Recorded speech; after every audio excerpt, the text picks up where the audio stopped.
One of the things I want to talk about real quick is what's called loaded stretching. I'm not talking about that bullshit stretching you see people doing at the gym where they're contorting their bodies against the wall or something like that. I'm talking about holding the stretched position at the end range of motion when performing an exercise. There's a lot of benefits to it, and you can include this into your training immediately to help maximize your return on investment of time and effort if you're training to build muscle. So I'll take you through some of the benefits, which I've written out here because most people are visual learners, and then how you can practically apply this information, because you could do it starting today to start maximizing your return on investment of time and effort if you want to build muscle. So the first things here is that loaded stretching increases IGF-1 receptor sensitivity on the muscle cells. The second thing here is that when you're performing a loaded stretch, the muscles are engaged. This creates an occlusion effect. Nothing gets in, nothing gets out. Metabolic waste accumulates the longer you hold the stretch, to which the body responds by producing and releasing more IGF-1 into the blood.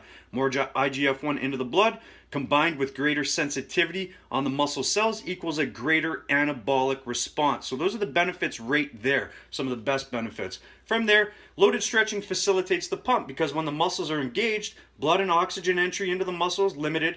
When you relax after the stretch, blood and oxygen gets into the muscle gets pumped as fuck, and the equation is as such. Occlusion equals hypoxia equals reactive hyperemia equals pump. All of those factors promote growth in their own right. From there, loaded stretching will facilitate fatigue. One of the things I talk about, if you want to build muscle, you got to recruit and fatigue as many muscle fibers as possible. When you hold a loaded stretch, the longer you hold it, the more you fatigue the muscle fibers that are producing force to hold that position. Over time, they will fatigue, other fibers are called upon, and over time you'll fatigue those fibers. So loaded stretching can help facilitate fatigue of muscle fibers. After that, what you got is facilitates range of motion and mobility, because it improves the parallel elastic component and series elastic component of the muscle, which means greater transference to movement performance. If you want to get better at doing a movement, what you need to do is hold the positions that are most challenging for you from a mobility standpoint. This will do more for you than contorting your body like a fucking idiot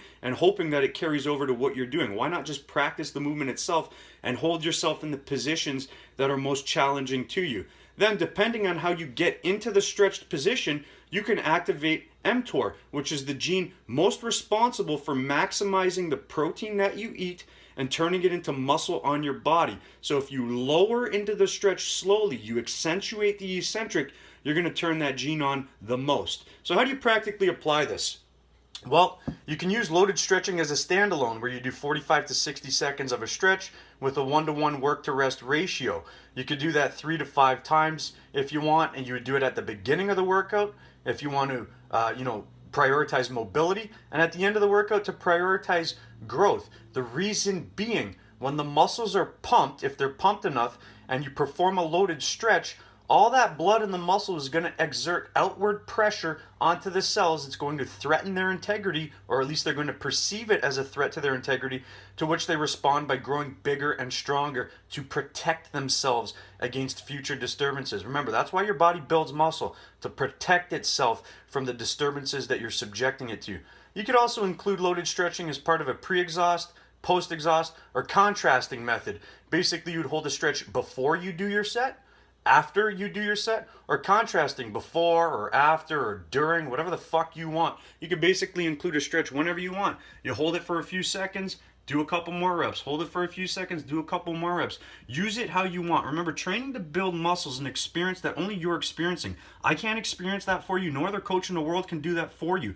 You have to pay attention to the internal cues your body's giving you and go from there. So you know the benefits of loaded stretching. You can start to apply it immediately. Pay attention to how your body responds and increase or decrease the dosage based on what you feel is best for you. It's very, very simple, and you can apply this immediately to start maximizing your return on investment of time and effort if you're trying to build muscle, or if you want to improve mobility, or both. You could use loaded stretching for a bunch of different things. So if you like the information, feel free to share it. It's a good thing to share information with people that you like that would benefit from it. If you like the information yourself, click the fucking button at the bottom, subscribe to the channel. I'll keep bringing you the fucking best, because that's what the fuck I do.